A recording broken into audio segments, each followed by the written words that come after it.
Kapatid, alam natin na minsan nakakabigo talaga ang mundo.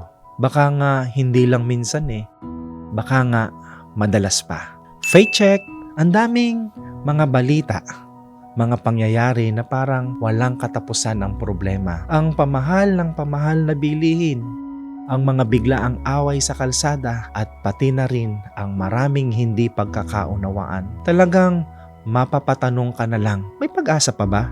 In this kind of world, where can we find hope? Saan ka ba nakakakita ng pag-asa ngayon? Sa mga taong hindi sumusuko? Sa mga simpleng kabutihang ginagawa araw-araw? O sa panalangin at pagtitiwala sa Diyos na kahit sa gitna ng dilim, Siya ang ating liwanag? Sabi sa Psalms 39 verse 7, "But now, Lord, what do I look for? My hope is in you." Ang pag-asa ay hindi lang wishful thinking. Ito ay matatag na paniniwala na may mas magandang bukas dahil sa pagmamahal at kapangyarihan ng Diyos.